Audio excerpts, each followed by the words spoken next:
Nah sekarang pendeta Robson, Pastor Robson, ya, coba dijelaskan kepada kita semua. Itulah tadi Allah Tritunggal sudah kita pelajari. Tentu itu semua ada dasarnya dalam Alkitab. Ketika kita berkata dia sehakikat, sejajar, tiga pribadi satu hakikat, itu bukan hanya pintarnya pendeta ngomong, bukan hanya jagonya kita menyampaikan, tapi itu semua berdasarkan Alkitab. Semuanya ada landasan-landasannya. Tentu bukan hanya dalam Perjanjian Baru, juga pasti ada di dalam Perjanjian Lama. Nah, coba bagaimana kira-kira menguraikannya, atau tolong Pak Pendeta Robson dikupas tuntas dulu landasan-landasannya atau landasan teologisnya dari Perjanjian Lama, baru nanti Perjanjian Baru. Ya. Sebelumnya saya mau mulai dengan kalimat ini, bahwa ada banyak hal yang sukar untuk kita pahami dari Alkitab kalau kita tidak mempercayai Allah Tritunggal. Jadi hanya dengan menggunakan kacamata Tritunggal, kita bisa memahami Alkitab secara komprehensif dan secara baik. Kalau kita jujur melihat Alkitab dan secara komprehensif, ya, secara menyeluruh, maka sukar bagi kita untuk membantah bahwa Allah itu memang Tritunggal. Jadi nggak boleh sepotong-sepotong, ya, hanya melihat satu ayat. Itu tidak boleh, satu konteks, itu nggak boleh. Makanya dalam konteks hermeneutika ada istilah tota scriptura, artinya melihat Alkitab itu secara utuh. Dalam hal membangun doktrin harusnya seperti itu. Dalam hal membangun teologi atau pengajaran harusnya seperti itu. Jadi ketika kita melihat Alkitab secara utuh, nggak sepotong-sepotong, kesimpulannya cuma satu, Allah itu tidak mungkin tidak Tritunggal. Nah itu sebuah pengantar dulu di awal sebelum saya masuk ke landasan teologis terkait dengan Perjanjian Lama dan Perjanjian Baru. Kita mulai dengan Perjanjian Lama. Perjanjian Baru memperdalam pandangan kita mengenai Allah.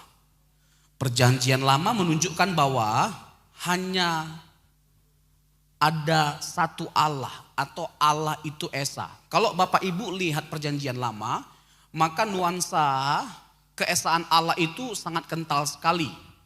Jadi keesaan Allah itu lebih kuat disuarakan daripada kejamakan pribadinya. Tetapi bukan berarti tidak ada indikasi ketritunggalan Allah dalam Perjanjian Lama. Jadi kalau saya mau pakai analoginya kurang lebih seperti ini, kayak sebuah tanaman. Jadi baru hanya sebuah benih dalam PL, tapi tumbuh mekar dalam Perjanjian Baru secara khusus lewat inkarnasi Tuhan kita Yesus Kristus. Jadi hanya Yesus yang bisa memperkenalkan Allah yang Tritunggal itu dengan baik. Dan dia sendiri adalah Allah itu sendiri, bagian dari ketritunggalan Allah. PL mengandung bayangan atau nubuat mengenai karakter Trinitarian Allah. Tetapi Perjanjian Baru dan kedatangan Kristus memberikan terang yang jauh lebih lagi. Keduanya membuatnya menjadi jelas bahwa ada perbedaan-perbedaan pribadi di dalam kealahan. Jadi kalau kita melihat Alkitab seperti yang kita sudah tegaskan dalam pertemuan sebelumnya Pak Gembala, bahwa bukan kita yang membuat jumlah dari Allah itu. Tapi memang itu sesuatu yang disaksikan oleh Alkitab.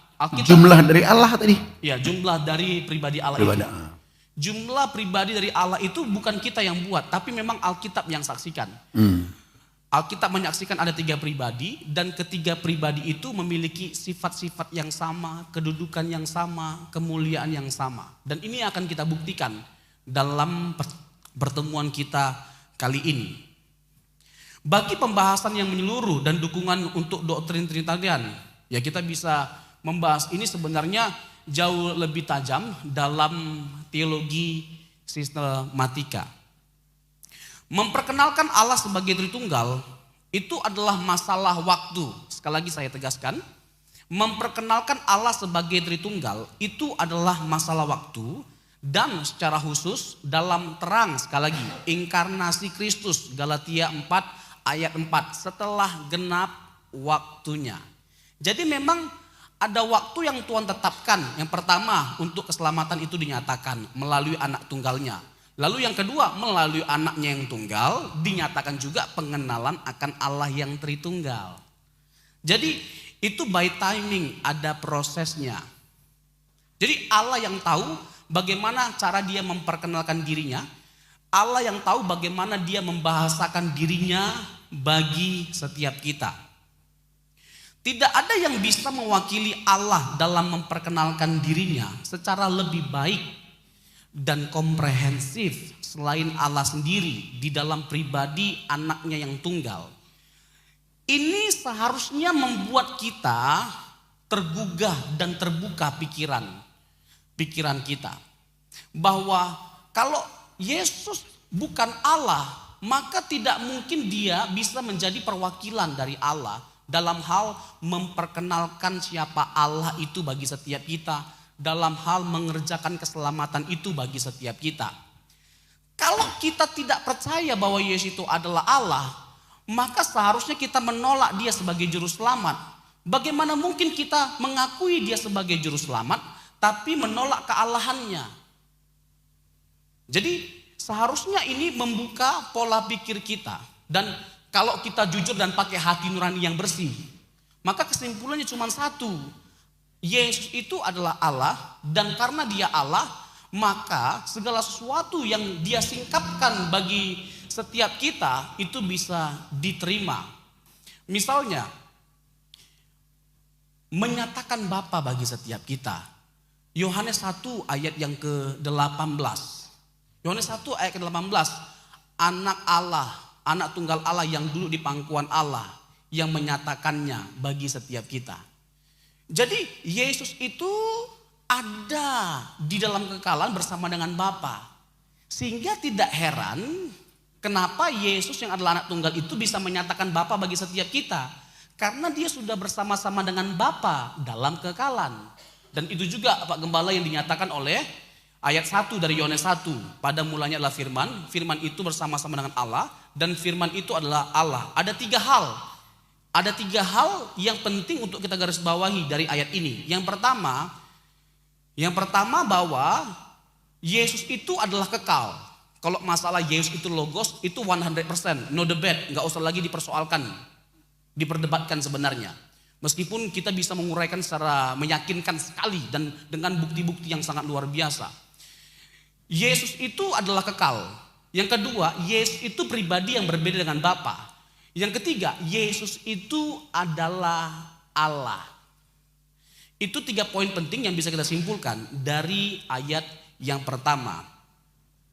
Jadi Yesus itu adalah pribadi yang dari kekal bersama-sama dengan Bapa. Sehingga kita bisa berpuas diri dan merasa cukup dengan kehadiran Tuhan Yesus dan apa yang dinyatakan oleh Tuhan Yesus 2000 tahun yang lalu.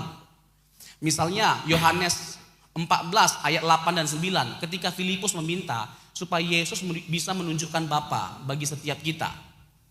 Menunjukkan Bapa bagi setiap kita. Lalu apa kata Tuhan Yesus kepada Filipus? Sudah sekian lama engkau bersama dengan aku Filipus. Engkau lihat aku, engkau lihat Bapa. Kenapa Yesus mengklaim demikian? Yesus tidak mungkin berkata demikian kalau dia bukan Allah. Bagaimana mungkin lihat Yesus sama dengan lihat Bapa kalau mereka tidak sehakikat, kalau Yesus bukan Allah? Nah, ini juga bukti-bukti dari ketritunggalan Allah dalam perjanjian baru. Ya, jadi artinya gini tadi ya, kalau saya menangkap berarti hanya orang yang dari sorga lah yang bisa menjelaskan tentang Bapa itu, tentang Allah itu sendiri kan. Itulah sebabnya dialah Tuhan Yesus. Dan dia bukan hanya di sorga, tapi dia bersama-sama dengan Bapa dari sejak kekekalan. Tapi karena keselamatan kita, untuk keselamatan kita, dia turun dari sorga, bukan hanya sekedar untuk hanya mau menyelamatkan kita, tapi untuk memperkenalkan siapa Allah itu, seperti apa pribadinya, itu bukan? Nah, apakah? Tapi gini kali ya, barangkali seperti tema kita tadi bahwa dari perjanjian lama dulu, atau tadi yang para rasul sengaja dari PB dulu atau baru nanti PL? Ini hanya pendahuluan. Oh, pendahuluan ya. PL dan PB-nya. Nah, agak dekat gitu. untuk menjelaskan PL dan Oh, oke. SBB-nya. Nah, lanjut. Secara garis besar sebelum kita masuk kepada perjanjian lamanya. Jadi itu poin intinya, karena kan memang pusat dari Alkitab itu adalah Tuhan Yesus sendiri. Iya. Jadi sukar bagi kita memahami Alkitab tanpa melihat Yesus. Dan sukar kita memahami ketritunggalan Allah tanpa melihat Yesus. Justru Yesuslah yang menjadi kunci untuk kita masuk kepada pengenalan akan Allah yang Tritunggal. Jadi kalau kita melihat perjanjian lama, memang kita nggak bisa pungkiri, kita tidak bisa melihat penyataan Allah Tritunggal itu seterang perjanjian baru. Tapi sekali lagi bukan berarti tidak ada ketritunggalan Allah dalam perjanjian lama. Ada begitu banyak sekali ya dasar-dasar teologis yang kita bisa suguhkan bagi setiap kita. Ya, yang menekankan keesaan dan kejamakan pribadi Allah, dan bahkan dengan kita melihat perjanjian lama, kita juga bisa melihat sifat-sifat keilahian itu ada pada ketiga pribadi itu. Sifat-sifat keilahian ada kepada tiga pribadi itu. Dimulai dari Kejadian 1 ayat 1 sampai 3. Jadi begini Bapak Ibu. Ketritunggalan Allah itu sesuatu yang sudah dinyatakan, diperkenalkan bagi setiap kita dari sejak awal. Dari kitab awal, yaitu Kejadian. Di pasal yang pertama, ayat 1 sampai 3. Pada mulanya Allah menciptakan langit dan bumi. Kata Allah di situ dipakai Elohim, bentuknya jamak, bentuk tunggalnya El atau Eloah. Tapi dalam kalangan para akademis, para pakar itu berbeda pandangan. Ada yang memandang itu bicara tentang keagungan, kebesaran Allah, the majesty of God. Kata Elohim di situ. Ada juga teolog-teolog yang menyetujui bahwa itu menyatakan adanya kejamakan dalam diri Allah. Karena kata yang dipakai untuk Allah itu jamak. Tapi terlepas dari itu menyatakan kejamakan pribadi Allah atau kebesaran Allah, tidak bisa dipungkiri fakta melalui ayat 1 sampai 3 dapat kita buktikan ketritunggalan Allah. Pada mulanya Allah, Roh Allah melayang-layang di atas permukaan air, lalu berfirmanlah Allah. Jadi Allah menciptakan menggunakan apa? Firman dan rohnya. Itu Kejadian 1 ayat 1 sampai 3. Belum lagi ayat 26, 27, baiklah kita. Kata itu memang lagi-lagi nih ada perdebatan juga. Sebentar. Tadi di Kejadian 1, ayat 1, 2 dan 3, di situ telah ditunjukkan ada kejamakan pribadi. Nah, coba lebih detail lagi. Berarti yang pertama pada mulanya Allah. Allah di sini menunjukkan Allah Bapa. Ya. Itu kan maksudnya? Ya. Nah, pribadi yang kedua di mana itu? Roh Allah melayang-layang di atas permukaan air. Kemudian yang ketiga? Berfirmanlah Allah. Jadi Allah menciptakan segala sesuatu melalui firman. Jadi, menciptakan terang melalui firman. Berfirmanlah Allah. Jadi firman Allah itu menunjuk kepada Kristus. Sejalan dengan Yohanes 1 ayat 1 ya. Pada mulanya adalah firman. Ya, jadi di sini udah nyata sesungguhnya begitu kita membuka lembaran Alkitab kita yang pertama, kejamakan pribadi itu sudah dinyatakan langsung sesungguhnya. Oke. Boleh dilanjut. Itu maksudnya. Iya.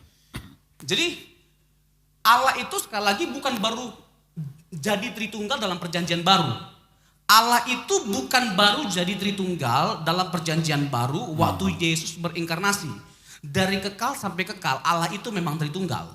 Bahkan ketika pertama sekali dia menyatakan firman-Nya, itu dia nyatakan lewat ketritunggalannya. Bapa menciptakan segala sesuatu melalui firman dan rohnya. Jadi bagi kita itu sangat jelas ya. Dan kita sangat diyakinkan dengan bukti yang kuat sekali. Lalu kita bisa menggunakan, tadi ya sudah ya ayat 26 dan 27. Kejadian 3 ayat 22. Berfirmanlah Tuhan Allah, Yahweh Elohim, sesungguhnya manusia itu menjadi seperti salah satu dari kita. Tahu tentang yang baik dan yang jahat. Lagi-lagi kita melihat bukti adanya kejamakan dalam diri Allah yang esa itu. Lalu kita bisa melihat dalam Yesaya, sebentar Bapak Ibu ya. Yesaya 6 ayat 8 kah? Ya, Yesaya 6 ayat 8 itu juga bukti dari ketritunggalan Allah. Suara Tuhan berkata, siapakah yang akan kuutus dan siapakah yang akan mau pergi? Itu di terjemahan lain, untuk kami. Ya, untuk kami. Lalu kita bisa lihat Yohanes. Dalam King James memang dia pakai kata as di situ ya. Iya, King James. Jadi artinya, nah siapa yang mau pergi bagi kami? Siapa yang mau diutus bagi kami? Tapi bahasa Indonesia tadi bukan kata kita ya. Ya, bagi kami. Siapakah yang mau pergi untuk aku? Iya. Sungguhnya dari teks aslinya itu kata kita ya. Ya, Makanya King James pakai kata kita ya. King James saya rasa lebih tepat. Lebih dekat ya. Ya, dengan lebih tepat dan lebih dekat dengan bahasa aslinya. Hmm. Lalu ada Yesaya pasal 48 ayat 16. Dikatakan demikian, Roh Tuhan ada padaku, oleh sebab Ia Bapa telah mengurapi aku. Roh Tuhan, ada Roh Tuhan padaku. Sebab Ia Bapa telah mengurapi aku. Nah, ayat ini dikutip oleh Yesus sendiri dalam Lukas pasal yang keempat ayat 18. Coba kita buka Lukas pasal yang keempat ayat yang ke-18. Yesus berkata demikian, Roh Tuhan, dari ayat 17 deh. Kepadanya diberikan kitab Nabi Yesaya, dan setelah dibukanya ia menemukan nas di mana ada tertulis, Roh Tuhan ada padaku, oleh sebab Ia telah mengurapi aku. Yang mengurapi siapa? Bapa. Yang diurapi siapa? Yesus. Yang ada di dalam Yesus siapa? Roh Kudus. Jadi Yesus mengutip nas dalam perjanjian lama, yaitu di kitab Yesaya, dan dialamatkan kepada dirinya. Lalu Mazmur 110 ayat yang pertama. Mazmur 110 ini kita akan banyak membuka ayat. Kita akan menyebutkan berbagai macam data atau bukti yang menunjukkan keesaan dan kejamakan pribadi Allah dalam PL dan dalam PB, sehingga kita kembali nanti kepada kesimpulan awal kita dengan melihat Alkitab secara menyeluruh. Kesimpulan cuma satu, tidak mungkin Allah tidak Tritunggal. Allah pasti Tritunggal. Kalau kita tidak setuju dengan doktrin Allah Tritunggal, maka akan ada banyak hal yang sukar kita pahami dari Alkitab. Ada banyak hal. Misalnya begini. Ya, meskipun ini juga sudah pernah saya singgung dalam pertemuan yang sebelumnya. Waktu Yesus berkata, Eloi, Eloi lama sabachthani. God, God, why have you forsaken me? Mengapa engkau meninggalkan aku? Bagaimana kita bisa memahami pernyataan Tuhan Yesus itu kalau kita tidak mempercayai adanya kejamakan pribadi Allah? Kalau kita memahami bahwa Bapa itu adalah Yesus, Yesus itu adalah Bapa, pribadi yang sama, masa dia merasa ditinggalkan oleh dirinya sendiri? Kan rasanya aneh. Ya, kira-kira bisa nangkap Bapak Ibu? Bisa dipahami? Oke. Kita lanjut ke... Atau sebelum lanjut ya, biar jangan terlalu banyak, biar jemaat bisa menangkap tahap demi tahap. Nah, jadi Bapak Ibu apa yang disampaikan tadi itu berarti saya mau coba tegaskan, nanti disanggah lagi kalau kurang tepat kesimpulan saya ini. Dalam PL tadi udah kita melihat bukti kejamakan itu. Yang pertama Kejadian 1 ayat 1 sampai 3 tadi sudah. Kemudian bukti yang kedua bahwa dalam perjanjian lama itu sudah ada kejamakan pribadi dinyatakan tidak lewat kata kita. Kejadian 1 ayat 26, baiklah kita. Kita itu tunggal itu jamak. Jamak ya, itu di Kejadian pasal 1 ayat 26. Kemudian di ayatnya yang keberapa tadi? Kejadian pasal 3 ayat 22. Dikatakan begini, bahwa mereka telah menjadi salah satu dari kita. Jadi ada banyak sekali kata kita. Tadi di Yesaya berapa tadi kok jadi saya lupa tadi. Yesaya 3 ayat 22 tadi ya. Yang siapa yang mau kuutus tadi tuh. Yang mau diutus untuk kami. Jadi penggunaan kata kami ya. Yesaya 6 ayat 8. Jadi ada beberapa kata di dalam perjanjian lama ya menggunakan kata kami. Yang bicara adalah Tuhan sendiri. Kami. Jadi ini udah menunjukkan bahwa di dalam PL itu ada kejamakan pribadi. Gitu tadi ya Pak Robson ya? Ya. Oke, dilanjut lagi biar tahap demi tahap nggak terlalu banyak sekali nanti muntah darah terlalu banyak. Sebenarnya poinnya tetap sama. Ini hanya sekedar kita mengafirmasi betapa banyaknya dukungan ayat yang menunjukkan bahwa ada kejamakan pribadi Allah. Ya. Jadi ada begitu banyak. Ini bukan sesuatu yang kita buat-buat, bukan sesuatu yang kita karang-karang seperti banyak tuduhan. Menganggap bahwa doktrin Tritunggal itu sesuatu yang dikarang-karang. Enggak, ini semua berasal daripada Alkitab. Istilahnya memang tidak ada, tapi konsepnya ada, rumusannya ada. Jadi kita tidak sedang membangun doktrin berdasarkan istilah. Tapi konsep, formulasinya ada, rumusannya ada, dijelaskan oleh Alkitab. Nah, inilah merupakan momen atau kesempatan untuk kita membuktikan kebenaran dari keyakinan setiap kita. Nah, kita kembali kepada melihat dukungan ayat yang lainnya dalam Perjanjian Lama. Tadi terakhir Mazmur 110 ayat yang pertama. Dikatakan demikian, Mazmur Daud, demikianlah firman Tuhan kepada Tuanku, duduklah di sebelah kananku sampai kubuat musuh-musuhmu menjadi tumpuan kakimu. Nah, ayat ini dikutip oleh Tuhan Yesus dalam Matius 22. Kita bisa melihat ya penggunaan PL dalam Perjanjian Baru. Bagaimana penulis Perjanjian Baru mengutip banyak sekali Perjanjian Lama dan menghubungkannya dengan Tuhan Yesus. Misalnya pernyataan Yahweh, pernyataan dan karya Yahweh atau Allah dalam PL itu dihubungkan dengan Tuhan Yesus. Nanti saya buktikan banyak sekali ini. Sehingga kesimpulannya tidak mungkin Yesus bukan Allah, tidak mungkin Yesus bukan Yahweh. Kalau kita menolak Yesus itu bukan Allah, maka kita harus menyimpulkan bahwa Yesus itu adalah penghujat atau bahkan orang gila. Atau alternatif lainnya, kita buang Alkitab ini, kita ganti dengan Alkitab baru. Itulah masalahnya orang-orang yang sudah terlebih dahulu punya premis. Yesus bukan Allah, Allah bukan Tritunggal. Nah, itulah sulitnya. Kalau dia sudah punya premis, bukti-bukti ketertunggalan Allah itu pasti ditolak. Atau diinterpretasikan ulang, ditafsirkan ulang seenaknya. Ini nggak boleh. Ini berbahaya, ini nggak jujur, nggak fair. Nah, dengan kita membuktikan, menunjukkan berbagai macam ayat, ini menunjukkan betapa kuatnya dasar teologis dari ajaran Tritunggal itu. Ini bukan sesuatu yang dikarang-karang.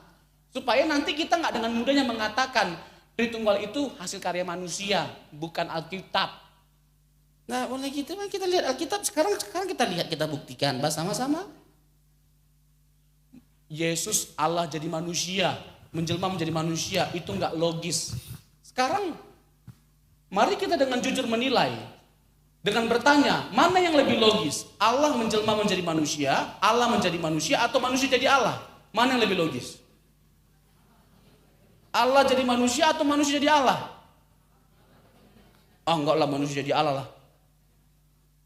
Jangankan manusia jadi Allah, manusia jadi Hulk, Superman, jadi Wakanda forever, itu hanya di bioskop, Pak. Apalagi jadi Allah, Pak? Enggak ada. Jadi Yesus itu bukan manusia jadi Allah, Allah yang jadi manusia. Tapi kenapa jadi ke Wakanda tadi? Wakanda forever. Ya itu kan ada di bioskop ya kan. Oke. Jadi dalam Matius 22 ayat 41 sampai 46, ini judulnya oleh LAI diberikan begini, hubungan antara Yesus dan Daud. Lalu Tuhan Yesus itu bertanya sama orang-orang Farisi, menurut kamu siapakah Mesias itu? Menurut kamu siapakah Mesias itu? Tuhan kita Yesus Kristus ini bukan hanya sekedar pintar, tapi sangat pintar. Sangat bijak, sangat jitu dalam hal berdebat. Itu luar biasa cara dia menjawab. Kadang-kadang dia menjawab pertanyaan dengan pertanyaan. Ini salah satunya. Menurut kamu, siapakah Mesias itu. Supaya mereka itu menghormati Tuhan Yesus. Tujuannya bukan hanya sekedar mereka tahu bahwa Yesus itu adalah Mesias, tapi supaya mereka itu menghormati Mesias, Yesus yang adalah Mesias itu. Dikatakan demikian. Katanya kepada mereka, jika demikian bagaimana Daud oleh pimpinan roh dapat menyebut dia tuannya. Ketika ia berkata, Tuhan telah berfirman kepada Tuanku. Jadi Tuhan telah berfirman kepada Tuanku. Jadi ada Yahweh, ada Adonai. Jadi dibedakan antara Tuhan, Yahweh dengan Adonai. Jadi ada dua yang dihormati oleh Daud. Dan penghormatan Daud terhadap Tuhan yang berkata kepada Tuanku itu sama.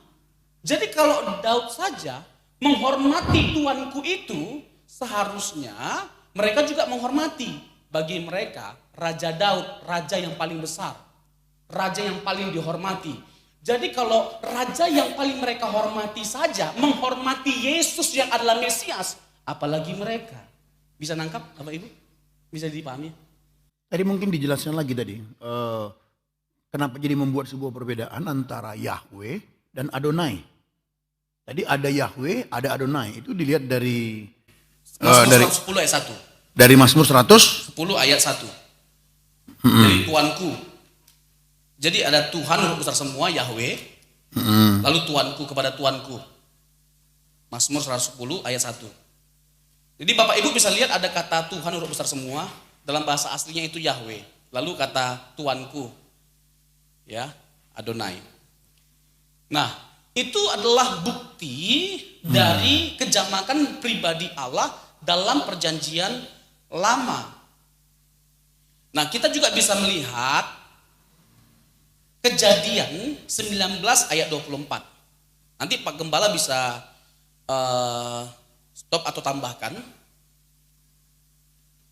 Kalau ada yang perlu ditambahkan atau ditekankan. Kejadian 19 ayat 24. Dikatakan demikian. Kemudian, ini ya, Tuhan menurunkan hujan belerang dan api atas Sodom dan Gomora. Tuhan huruf besar semua, Tuhan di bumi. Ini kan Tuhan dari ayat 18, pasal 18 deh. Pasal 18 ada 3 orang. 3 orang datang kepada Abraham. 2 diantaranya malaikat, 1 lagi teofani, penampakan diri Kristus dalam perjanjian lama.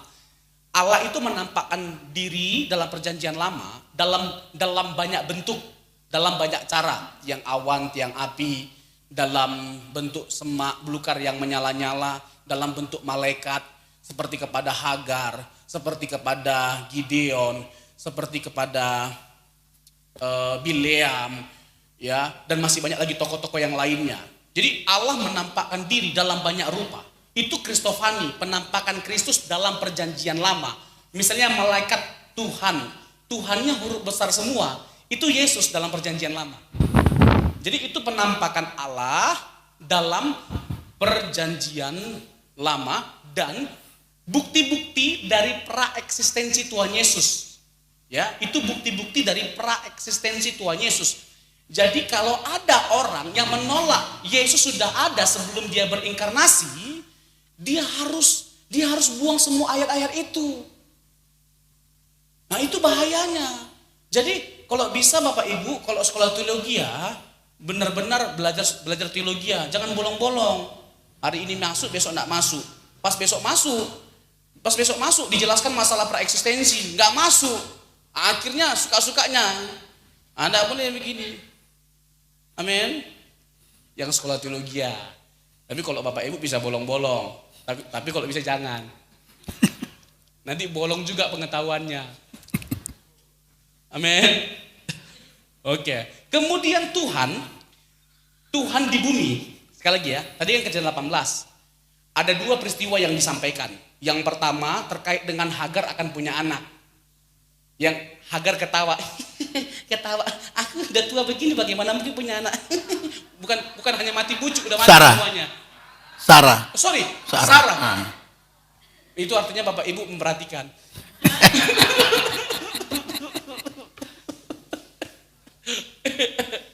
Sarah, ya kan? Itu bukan hanya mati pucuk, mati semuanya.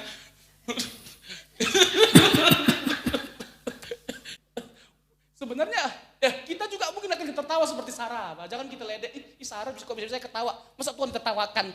Kita pun bisa tertawa kayak gitu kayak dia. Udah opung-opung gimana caranya punya anak. Tapi nggak ada yang mustahil bagi Allah. Amin. Betul? Ya. Nah, jadi Hagar punya anak. Hagar lagi. Sarah. Aduh, Sarah. Nah, lalu yang kedua terkait dengan perjungkir balikan Sodom dan Gomora. Ada 2 peristiwa. Masuk ke pasal 18. Ini terkait dengan eksekusi. Nah, itu kan ada 2 malaikat tadi yang datang kepada Lot kan, di rumah Lot kan. Yang itu pasti ganteng banget. Ya kurang lebih seperti saya lah.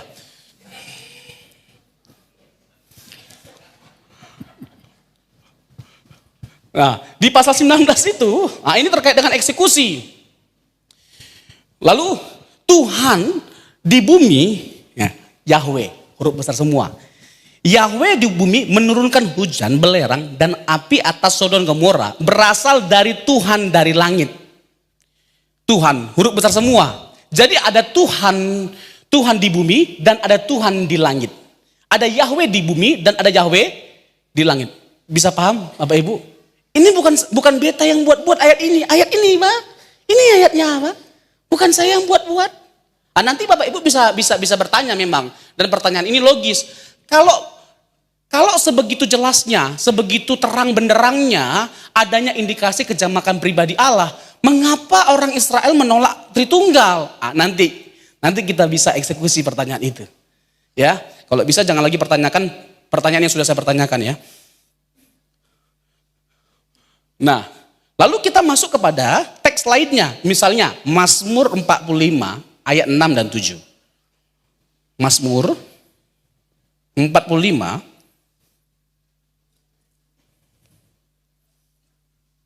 dikatakan demikian. Tahtamu kepunyaan Allah tetap untuk seterusnya dan selamanya. Dan tongkat kerajaanmu adalah tongkat kebenaran. Ayat 7, engkau mencintai keadilan dan membenci kefasikan. Sebab itu Allahmu, dimulai tadi ada ayat 6 ya. Ayat 6 itu sudah mengindikasikan adanya kejamakan pribadi. Tetapi tahtamu kepunyaan Allah tetap untuk seterusnya dan selamanya. Ayat 7 itu menegasikan kejamakan pribadi dalam ayat yang ke-6. Sebab itu Allahmu telah mengurapi engkau dengan minyak sebagai tanda kesukaan melebihi teman-teman sekutumu. Kita buka ayat ini dalam perjanjian baru. Ayat ini dikutip oleh penulis surat Ibrani dalam Ibrani 1 ayat 8. Ibrani 1 ayat 8. Jadi Mazmur 45 ayat 6 dan 7 dikutip dalam dalam Ibrani 1 ayat 8. Dikatakan demikian. Tetapi tentang anak ia berkata, yang berkata siapa? Yang berkata siapa? Kok anak ya? Kok Yesus ya? Yang berkata siapa? Dia berkata kepada siapa? Tetapi tentang anak ia berkata, yang berkata siapa? Bapa. Kepada siapa dia berkata? Anak. Tetapi tentang anak ia berkata, tahtamu ya Allah tetap untuk seterusnya dan selamanya. Dan tongkat kerajaanmu adalah tongkat kebenaran. Nah, di pasal 20 Yohanes, nanti Bapak Ibu bisa baca di rumah. Ketika Yesus bangkit, dia berkata, aku akan pergi kepada Allahmu, Allahku, Bapamu, Bapakku. Tuh Pak Pendeta, Yesus aja menyebut Bapak itu sebagai Allahnya. Berarti Yesus bukan Allah. Loh, kok begitu kesimpulannya? Kalau kesimpulannya begitu, ada juga teks yang mengatakan bahwa Bapa mengatakan anak itu adalah Allah. Ini ayatnya. Ibrani 1 ayat 8. Bapa berkata bahwa Yesus itu adalah Allah. Dan tahtamu ya Allah tetap untuk seterusnya dan selamanya. Dan tongkat kerajaanmu adalah tongkat kebenaran. Bahkan Yesus yang disebut sebagai Allah oleh Bapa juga memiliki kekuasaan yang sama seperti Bapa. Hanya Allah yang punya kedudukan, kekuasaan yang sama dengan Bapa. Jadi kalau Yesus bukan Allah, dia dia nggak mungkin punya kekuasaan yang sama dengan Bapa. Amin. Bisa ditangkap ya Bapak Ibu ya? Oke. Itu terkait dengan pembuktian ketritunggalan Allah dalam perjanjian lama. Nah nanti Bapak Ibu bisa melihat lebih jauh lagi terkait dengan Bapa dalam Yesaya 63 ayat 16. Kita buka deh. Yesaya 63 ayat 16. Dikatakan demikian. Bukankah engkau Bapa kami? Sungguh Abraham tidak tahu apa-apa tentang kami dan Israel tidak mengenal kami. Ya Tuhan, engkau sendiri Bapa kami. Namamu ialah penebus kami sejak dahulu kala. Nanti Bapak Ibu bisa juga lihat dalam Maleakhi 2 ayat 10. Lalu tentang anak, ya Amsal 30 ayat 4, Yesaya 7 ayat 14 dan seterusnya. Roh Kudus juga sama. Dalam pasal 1 dari Kejadian ayat 2, Yesaya 11 ayat 1 sampai 3, pasal 48 ayat 16 dan seterusnya. Jadi setiap pribadi ini dideskripsikan keilahiannya dengan sifat-sifat keilahian yang ada pada Allah, ada pada ketiga pribadi ini.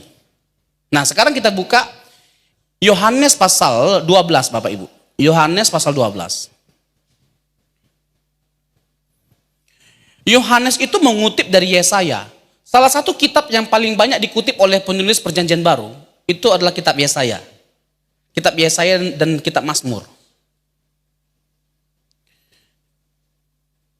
Yohanes pasal yang ke-12, ayat yang ke-40.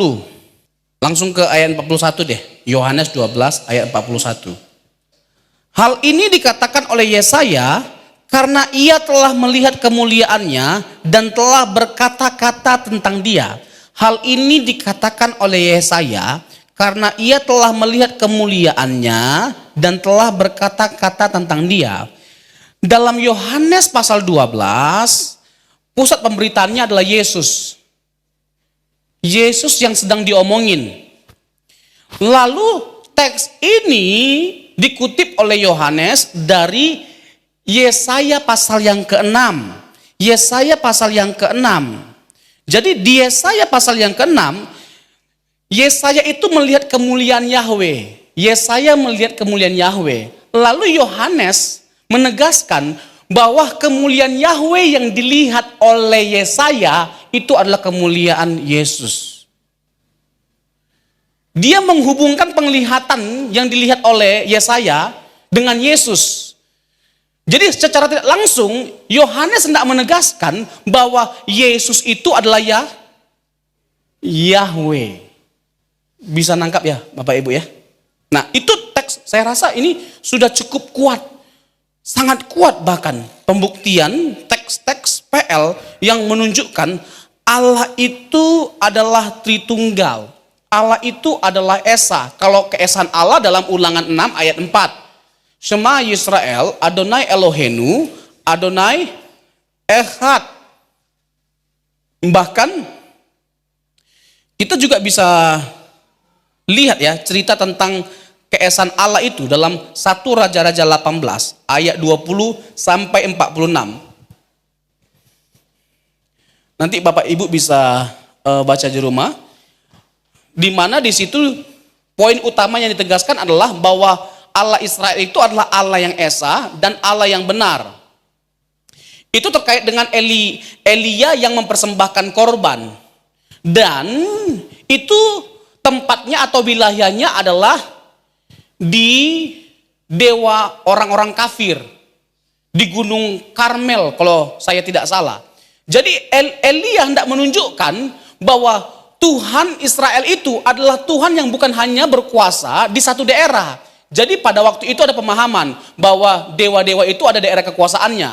Nah Elisa hendak menunjukkan bahwa kekuasaan dari Allah Israel, Allah yang esa, Allah yang benar itu mengatasi semua wilayah. Tidak ada daerah, tidak ada tempat yang tidak dikuasai oleh Allah Israel. Jadi Elia menunjukkan betapa hebatnya Allah yang disembah oleh orang Israel itu. Dengan korban itu dilahap sampai habis. Jadi keesaan di dalam Allah PL itu memang lebih kuat diungkapkan daripada kejamakan pribadinya. Tetapi bukan berarti tidak ada indikasi dari kejamakan pribadi Allah. Tadi kan saya sudah sebutkan banyaknya ayat-ayatnya. Kurang lebih begitu Pak Gembala. Iya. Itu kita masih membahas PL aja tuh ya. Ya. Masih bukti-bukti atau landasan dari perjanjian lama. Sekalipun ada dikutip dari perjanjian baru, sesungguhnya itu hanya menunjukkan bahwa penulis-penulis perjanjian baru pun sesungguhnya tidak mengingkari kejamakan pribadi Allah dari perjanjian lama. Itu sebabnya mereka mengutip ya apa kata-kata Nabi tadi kan. Ya, betul. Nah, itu sangat clear memang. Tapi kan ada satu tuh di dalam Yesaya 43 itu. Yesaya 43:11 ya. Itu dikatakan bahwa akulah Tuhan dan tidak ada juru selamat selain daripadaku. Apakah ini maksudnya apa di sini? Di sini apakah menunjuk kepada keesaan atau tiga pribadi kejamakan itu ada? Akulah Tuhan. Nah Tuhan ini apakah ini menunjukkan Tuhan Yesus ketika dihubungkan dengan juru selamat? Nggak ada juru selamat yang lain daripadaku. Ini menunjuk kemana nih kira-kira? Kejamakan atau keesaannya atau pribadi mana nih dimaksud di sini? Sebelum aku tidak ada Allah yang dibentuk dan sesudah aku tidak ada tidak akan ada lagi katanya. Akulah Tuhan dan tidak ada juru selamat selain daripadaku. Ya, nanti ayat seperti ini banyak kita temukan dalam Yesaya ya. Yesaya 43, Yesaya 45, Yesaya 46. Jadi begini, sekali lagi ini salah satu poin yang sangat penting untuk saya tekankan terkait dengan hermeneutika, bahwa kita harus menafsirkan teks berdasarkan konteks dan latar belakangnya pada waktu itu. Jadi ada sejumlah orang yang memahami seperti ini. Pernyataan ini menunjukkan bahwa yang Allah itu cuma Bapa, Yesus bukan Allah. Dia hanya perwakilan dari Allah. Kata ini akulah Tuhan, tuh kan? Aku Tuhan sendiri loh. Berarti siapa itu? Gak mungkin Yesus, itu pasti Bapa. Pilih salah satu, kalau tidak Yesus ya Bapa. Sabar Ferguson, begini. Kita itu harus tahu dan jujur. Nggak bisa tidak, kita harus mengeksplor. Ini sesuatu yang sangat dasariah banget. Jadi kita sebagai orang yang sekolah teologi, belajar teologi harus tahu latar belakang dari setiap Alkitab. Dari setiap kitab itu harus tahu. Ketika misalnya Rasul Paulus menulis sesuatu, itu konteksnya apa pada waktu itu? Masalah apa yang sedang dihadapi oleh Rasul Paulus? Misalnya kepada jemaat Korintus, misalnya gini ya, di 1 Korintus. Kenapa nada Rasul Paulus itu kayak emosi kali? Kayak marah, penuh dengan amarah. Nah kita harus tahu konteksnya. Jemaat Korintus itu jemaat yang tidak dewasa rohani, padahal sangat kaya dengan karunia-karunia rohani. Nah, yang begitu-begitu kita harus tahu. Nah, konteksnya Yesaya pasal 40 dan seterusnya. Yesaya 40 dan seterusnya. Yesaya itu ditulis dalam konteks pembuangan dan pasca pembuangan. Jadi orang Israel itu ada di tengah-tengah bangsa-bangsa kafir yang menyembah banyak dewa. Nah, Allah yang benar itu mau kasih tahu, dari antara semua dewa yang disembah oleh bangsa-bangsa ini, tidak ada yang bisa menyelamatkan kamu selain aku. Bisa nangkap Bapak Ibu? Bisa nangkap? Jadi Allah mau kasih tahu, Yahweh mau kasih tahu, tidak ada yang bisa menyelamatkan selain aku. Itu poinnya. Nah, hal yang begini-begini itu very basic. Yang seharusnya seorang dokter nggak mungkin nggak tahu, pasti tahu, Pak. Jangan marah gitu dong. Bukan emosi, frustasi. Nah, jadi clear sekali ayat itu bukan hendak menunjukkan bahwa hanya satu pribadi. Iya. Ya kan? Cuman karena latar belakang tadi ya, Bapak Ibu yang terkasih, mereka itu tinggal di satu, karena mereka dibuang ke Babel kan, tahu ya, orang Israel kan dibuang ke Babel ya. Dan di sana itu mereka dalam satu komunitas yang menyembah banyak dewa. Jadi Yahweh saat itu mengatakan, akulah aku satu-satunya. Artinya apa? Bukan yang lain. Bukan yang lain, dia hendak menegaskan. Itu sangat clear saya pikir. Tapi begini Bapak Ibu sekalian, tadi sudah dibahas landasan teologis dari perjanjian lama. Sedikit kita refresh dulu supaya kita betul-betul nempel. Jadi kita udah sama-sama memahami ya, bicara soal Tritunggal ini bukan bisa-bisanya pendeta bicara, tapi punya landasan baik di dalam perjanjian lama. Nah, kejamakan pribadi itu tadi masih ingat pertama-tama tadi udah kita pelajari di mana kita lihat kejamakannya?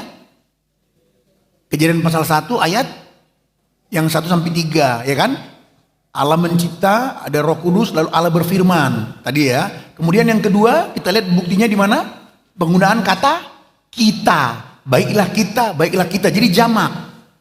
Jamak ini kan, jamak. Loh, mungkin kita protes. Kenapa Pak mesti kita arahkan itu 3 kitanya? Kenapa nggak 4 aja? Atau kenapa nggak 2? Nah, persoalan kita bukan di situ. Yang mau dibuktikan hari ini adalah bahwa pribadi Allah itu jamak. Nanti ketika kita masuk PB yang akan dijelaskan, baru kita lihat, oh 3, Bapa, Putra, Roh Kudus. Jadi kita sedang membuktikan bahwa dalam PL pun pribadi Allah itu sudah dinyatakan jamak. Nah yang ketiga tadi membuktikan kejamakan pribadi Allah itu apa tadi? Ada yang ingat? Tadi yang Yesaya, Roh Tuhan ada padaku. Yang ngomong itu siapa? Dikutip oleh Lukas. Tuhan Yesus berkata, Roh Tuhan ada padaku. Dan ia mengurapi aku. Jadi yang pertama ngomong itu ada Yesus, lalu dikatakan Roh Tuhan ada padaku, lalu ia yaitu Bapa mengurapi aku. Jadi jelas ada 3 pribadi di situ. Kemudian yang keempat, tadi yang dikutip dari Mazmur ke Ibrani, di mana Bapa berkata, tahtamu tentang anak, Bapa berkata, tahtamu ya Allah. Jadi Bapa pun mengatakan kepada anak itu siapa? Allah. Ibrani 1 ayat 8. Jadi dari apa yang disampaikan Pak Rasul tadi di dalam PL itu lengkap sekali kesaksian Alkitab yang menunjukkan bahwa Allah kita itu jamak pribadinya. Nah sekarang kita lanjut, mungkin bisa sedikit lebih dikemas ya, bukti-bukti atau kesaksian Alkitab dalam Perjanjian Baru yang menjelaskan bahwa Allah kita itu jamak. Nanti kita simpulkan, disimpul oleh Alkitab 3 pribadi Tritunggal. Nah boleh dilanjutkan lagi. Ya, sebenarnya Perjanjian Baru itu nggak kalah kuat ya dalam membuktikan keesaan Allah.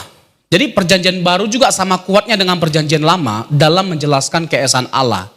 Tetapi Perjanjian Baru adalah kitab-kitab yang menjelaskan dengan terang benderang bagi setiap kita tentang ketritunggalan Allah.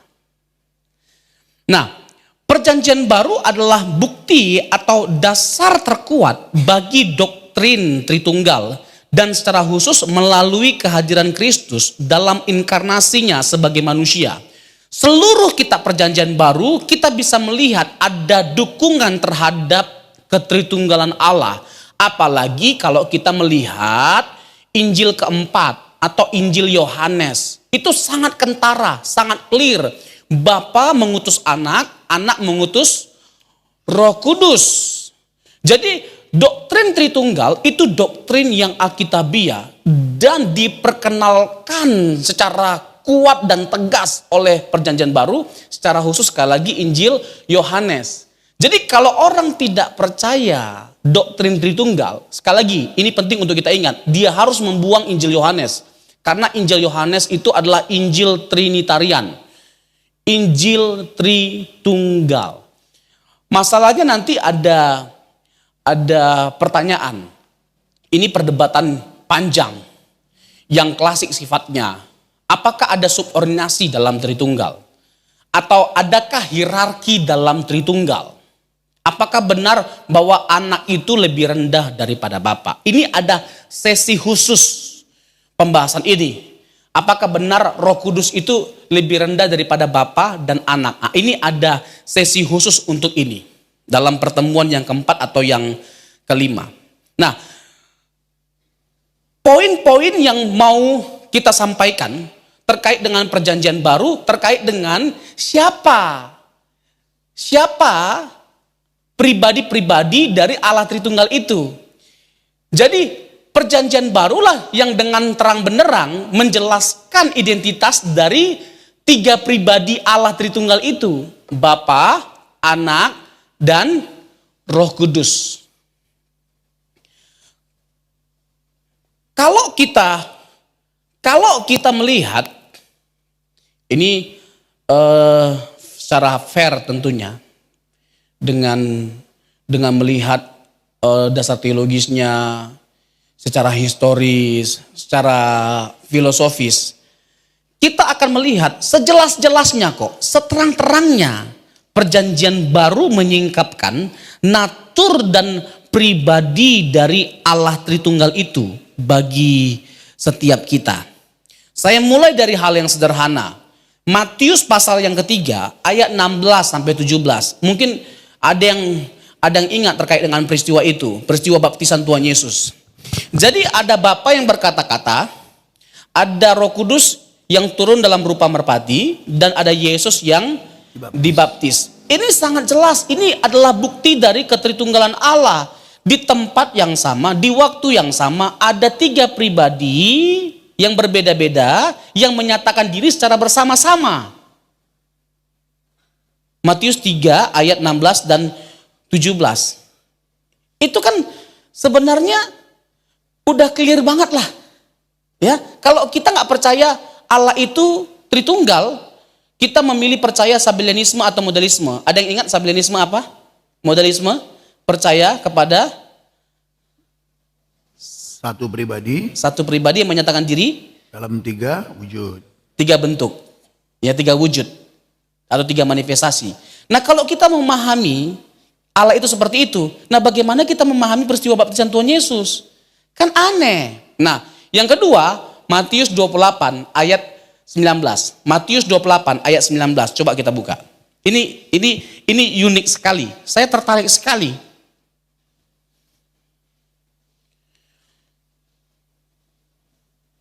Saya tertarik sekali untuk menjelaskan hal ini kepada setiap kita. Matius 28 ayat 19. Karena itu, pergilah, jadikanlah semua bangsa muridku. Nah, ini dia. Baptislah mereka dalam nama Bapa dan Anak dan Roh Kudus. Tritunggal itu kalau mau diartikan secara sederhana bagaimana? Secara teknis. Tritunggal. Apanya yang tri? Pribadinya. Apanya yang tunggal? Hakikatnya. Nah, coba kita cek ayat ini. Ya, dalam formulasi baptisan. Baptislah mereka dalam nama Bapa dan Anak dan Roh Kudus. Kata nama dalam bahasa asli toonoma, tunggal. Tapi ada 3 keberadaan yang disebutkan, Bapa, Putra, Roh Kudus. Ya, ini similar dengan konsep Tritunggal yang kita pahami. Jadi bukan dikarang-karang. Jadi semuanya itu ada bukti-bukti Alkitabnya. Jadi ketika Bapak-bapak gereja merumuskan istilah Tritunggal, itu mereka bukan sembarangan. Itu sudah istilah yang paling tepat yang bisa menggambarkan konsep Allah yang disaksikan oleh Alkitab. Ada kejamakan pribadinya, ada keesaannya. Jangan hanya berfokus pada kejamakannya, nanti kita jadi triteisme. Jangan hanya berfokus kepada keesaannya atau kesatuannya, nanti kita terjebak pada apa? Modalisme. Jadi kedua hal itu harus dipahami secara balance, secara berimbangan. Alkitab tetap mengatakan bahwa Allah itu Esa. Markus 12, Tuhan Yesus sendiri yang mengatakan Allah itu Esa. Yohanes 17 ayat 1. Yohanes 17 ayat 1. Ayat 3 secara khusus. Inilah hidup yang kekal itu, yaitu bahwa mereka mengenal Engkau satu-satunya Allah yang benar dan mengenal Yesus Kristus yang telah Engkau utus. Nah, ayat ini juga sering disalahpahami. Ayat ini ya dipakai oleh kaum Arius, Asihova untuk menegaskan Yesus bukan Allah. Kan Tuhan Yesus sudah jelas, Pak, mengatakan bahwa hanya Bapa satu-satunya Allah. Berarti Yesus bukan Allah. Nanti ada lagi tuh Markus pasal yang ke-10 ayat 17 sampai 27. Markus 10 itu ketika Yesus bertanya sama Orang Farisi. Taurat. Bukan, sama anak muda itu, anak muda yang kaya. Kan pemimpin juga tuh. Iya, betul. Anak muda yang kaya itu. Siapakah yang baik? Iya. Kenapa engkau mengatakan aku baik? Tuh kan Pak Pendeta, berarti Yesus itu bukan Allah. Hanya Allah yang baik kata Yesus, berarti dia bukan Allah. Nah, itu termasuk ayat yang paling sering disalahpahami dengan ini. Ayat-ayat yang dipakai untuk menolak keilahian Tuhan Yesus. Nah, nanti kita akan buktikan bahwa itu tidak sesuai dengan konteksnya. Karena konteksnya pasal 17 dan nanti ya Markus pasal yang ke-10 itu tegas kok kalau melihat konteksnya. Hendak menunjukkan bahwa Yesus itu Allah. Tapi nanti.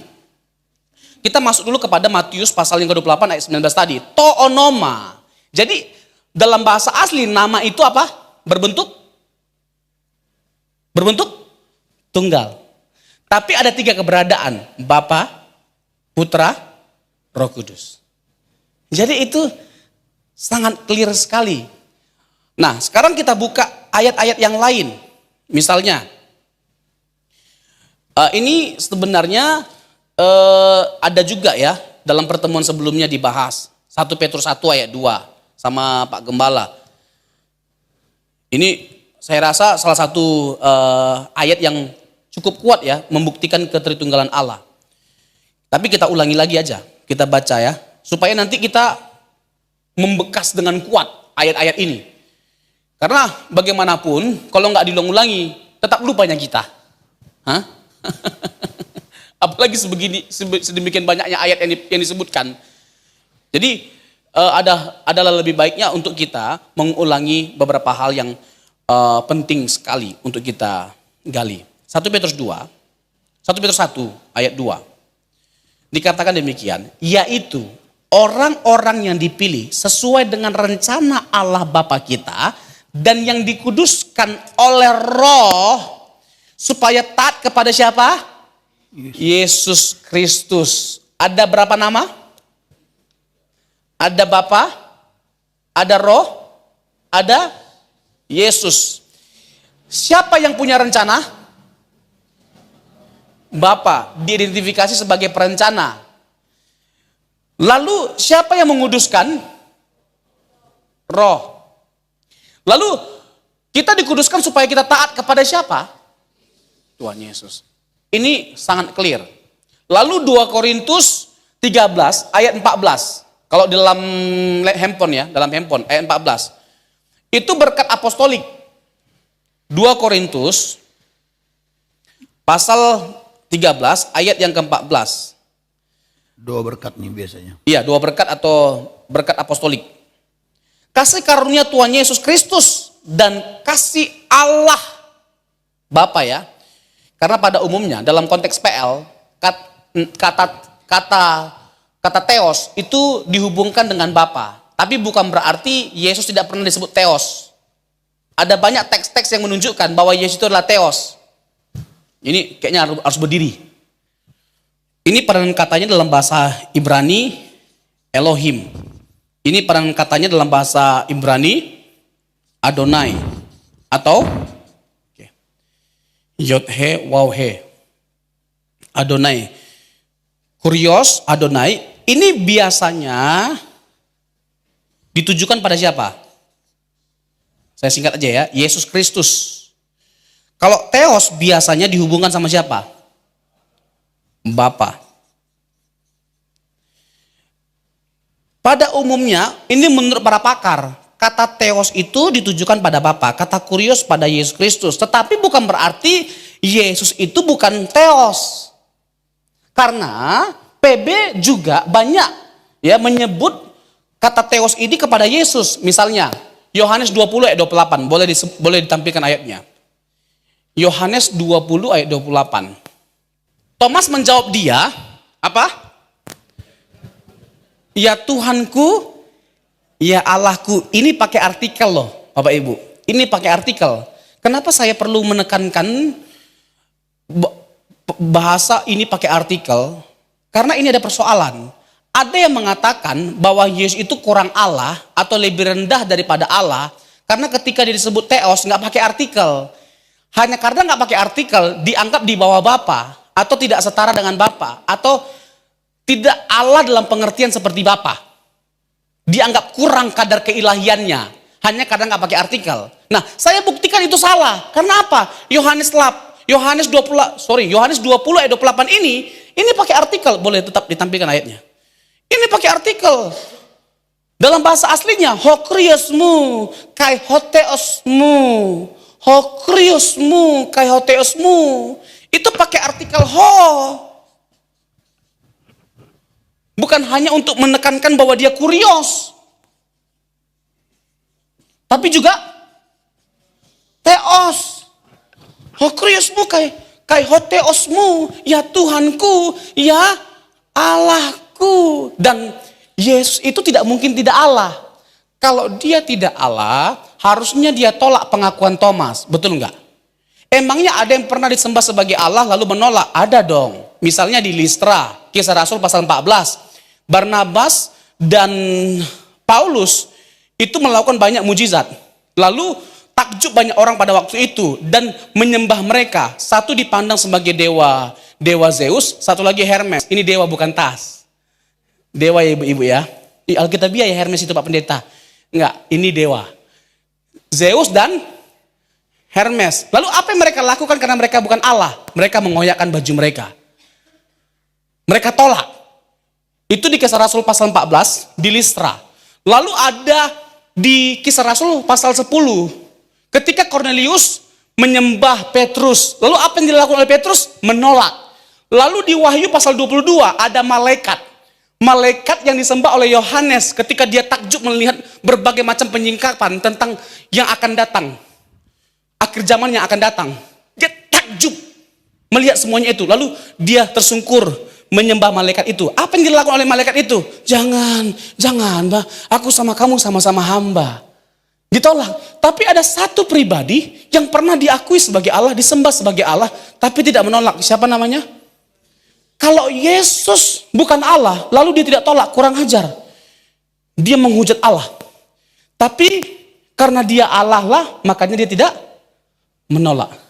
Bisa clear? Bapak Ibu? Tapi ada yang mengatakan demikian. Pak Pendeta itu kan ungkapan kaget. Sama kayak orang Amerika ketika kaget terkejut. Oh my God, oh my God. Jadi bukan sedang mengatakan mengakui Yesus itu Allah. Kaget. Sama kayak orang Indonesia kalau lagi latah. Anak ayam. Nah, sebenarnya ada dua jawaban untuk itu. Yang pertama, secara teologis. Ini secara teologis nih ya.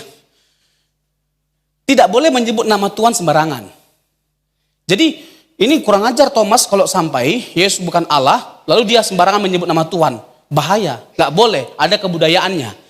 Yang kedua, ini saya jawab bodoh-bodoh aja. Kalau memang betul itu kaget, ya. Kalau Thomas kaget, kagetnya telat. Ini kan dia sudah masuk, Pak. Ngomong, udah ngomong panjang lebar, lalu dia kaget. Kalau saya Tuhan Yesus telat, dari tadi aku datang. Udah ngomong dari tadi telat. Bisa nangkap ya? Iya. Karena ada yang seperti itu, ya, membantah keyakinan kita bahwa banyak sekali bukti-bukti dari keilahian Tuhan Yesus dalam perjanjian baru. Jadi ayat itu jelas menekankannya. Satu lagi, Roma 9 ayat yang kelima atau keenam. Roma 9 ayat 5 dan 6. Nah, yuk kita perhatikan sama-sama. Ini kuat sekali. Ya, ayat ini kuat sekali. Menunjukkan bahwa Yesus itu adalah Allah. Mana? Kok timbul tenggelam? Mereka adalah keturunan bapak-bapak leluhur yang menurunkan Mesias dalam keadaannya sebagai manusia. Coba kita hold dulu. Yang menurunkan Mesias dalam keadaannya sebagai manusia. Ini kan menunjukkan berarti sebelum dia jadi manusia dia siapa? Nah, sebelum dia jadi manusia dia siapa? Menurunkan Mesias dalam keadaannya sebagai manusia. Kapan dia jadi manusia? Waktu dia lahir di Bethlehem. Kapan dia berinkarnasi? Waktu dia lahir di Bethlehem ketika dia jadi orang Nazaret. Bukan orang Siantar. Yang menurunkan Mesias dalam keadaannya sebagai manusia. Yang ada di atas segala. Lalu apa kata Paulus? Ini tegas sekali loh ayat ini. Eksplisit. Mengatakan bahwa dia Theos. Theos. Ia adalah Allah yang harus dipuji sampai selama-lamanya. Amin. Ini kan ayatnya jelas. Yang diomongin itu siapa? Yesus kan. Dia disebut sebagai Mesias. Dan bukan hanya Mesias, dia Allah yang harus dipuji sampai selama-lamanya. Yang dipuji itu siapa? Yang dipuji siapa? Allah kan? Nah kalau Yesus dipuji sampai selama-lamanya, siapa Yesus? Allah. Nah sekarang 1 Yohanes 5 ayat 20. Ini di otak saya ini banyak kali ayat Alkitab. Banyak kali. Ini bukan karena saya jago, udah 5 bulan saya hafal. 1 Yohanes 5 ayat 20. Nah kan? Salah ayatnya. Akan tetapi kita tahu bahwa anak Allah telah datang dan telah mengaruniakan pengertian kepada kita supaya kita mengenal yang benar dan kita ada di dalam yang benar di dalam anaknya Yesus Kristus. Dia adalah yang diomongin siapa? Ketika dikatakan dia adalah Allah yang benar, maksudnya siapa? Clear? Theos. Ini Allah. Yesus disebut juga apa? Theos. Tapi kalau dalam satu konteks tertentu, ketika ada Bapa dan ada Yesus, untuk membedakan kedua pribadi ini, Yesus disebut Kurios. Dan Bapa disebut Theos. Karena kalau dua-duanya disebut Theos, bingung kita. Nggak ada indikasi menunjukkan adanya perbedaan. Contoh, 1 Korintus 8. 1 Korintus 8 ayat yang ke-6. Oke, coba kita perhatikan sama-sama. Namun, bagi kita hanya ada satu apa? Theos. Ada satu Theos, Allah saja, yaitu siapa? Bapa, yang daripadanya berasal segala sesuatu, next. Dan yang untuk dia kita hidup. Dan satu apa? Kurios. Yaitu siapa? Yesus Kristus, yang olehnya segala sesuatu telah dijadikan, dan yang karena dia kita hidup. Sifat kealahan yang disebutkan pada Bapa saja, itu ternyata juga ada pada Kristus saja. Itu menandakan kedua pribadi ini berbeda, tetapi meskipun berbeda, memiliki sifat-sifat yang sama dan hakikat yang sama. Satu Theos, satu lagi Kurios. Ya, kenapa disebut dengan dua istilah yang berbeda? Untuk membedakan bahwa Bapa dan Yesus itu adalah dua pribadi yang berbeda. Bisa nangkap Bapak Ibu? Oke, kita lanjut. Pak Gembala mungkin mau nambahkan? Tapi tadi ada sama-sama dipakai Theos bersamaan. Ini kan ada Artikel. Ada Kurios, ada Theos. Yohanes 1 Tapi ayat 1. pernah juga kan Yohanes 1 ayat 1 digunakan kata Theos dua-duanya, baik kepada Bapa, baik juga kepada Yesus. Ya. Tapi yang membedakannya adalah Artikel. satu pakai artikel, satu tidak pakai artikel. Ya. Nah itu mungkin tulis biar jemaat tahu nanti apa kita mau lagi ngomong apa ini Theos, artikel. Nah, dibalik karena kertas kita banyak, jangan pelit gitu. Ya. Ini sesuatu yang sering saya sampaikan dan sudah saya sampaikan dan saya senang mengulang-ulanginya. Ingat Bapak Ibu ya, ketika menyebut Yohanes 1 ayat 1, ada satu hal yang harus kita ingat terkait dengan ayat ini. Dan ini harus ngelotok sekali di pikiran kita. NRK, mau ditulis ayat semua? Boleh. Yunaninya NRK, langsung aja bahasanya. NRK, N hologos, kemudian kai hologos, N prostonteon. Kai hologos, N prostonteon, N prostonteon. Kemudian terakhirnya kai theos, N hologos. Nah, yang paling bawah kan nggak ada artikel kan? Kai theos, N hologos. Tadi saya bilang begini Bapak Ibu, ada hal yang harus kita mesti ingat ketika kita melihat Yohanes 1 ayat 1. Yang pertama, kan pada mulanya adalah firman, firman itu bersama-sama dengan Allah. Yang pertama, bahwa Yesus itu kekal. Karena dia bersama-sama dengan Bapa dalam kekekalan, dia kekal. Yang kedua, dia adalah pribadi yang berbeda dengan Bapa. Pribadi yang berbeda dengan Bapa. Yang ketiga, dia juga adalah Allah. Dia bukan hanya bersama-sama dengan Bapa, dia bukan hanya berbeda dengan Bapa, tapi dia juga adalah Allah itu sendiri. Kata pros, nah kita gali satu-satu ya. Kata pros, ini menunjukkan berhadap-hadapan. Saya berhadap-hadapan dengan Bapak Ibu, saya berhadap-hadapan dengan Bapak Gembala. Apakah saya pribadi yang sama dengan Bapak Gembala? Kata pros ini clear. Jadi Sabellianisme,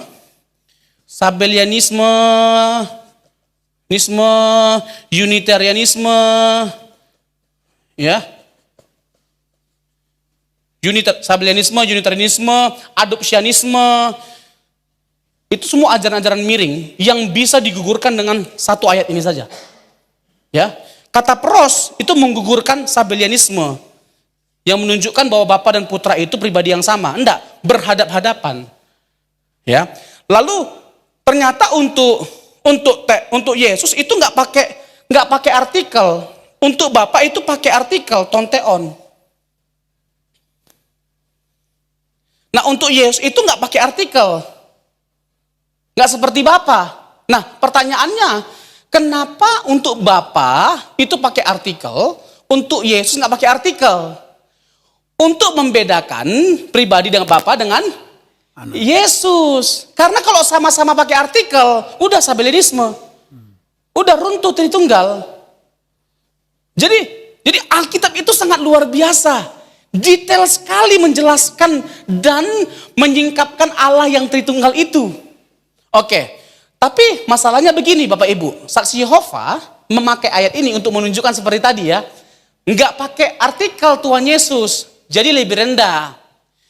Ini saya buktikan, tafsiran itu salah, masih di pasal yang pertama, di Yohanes.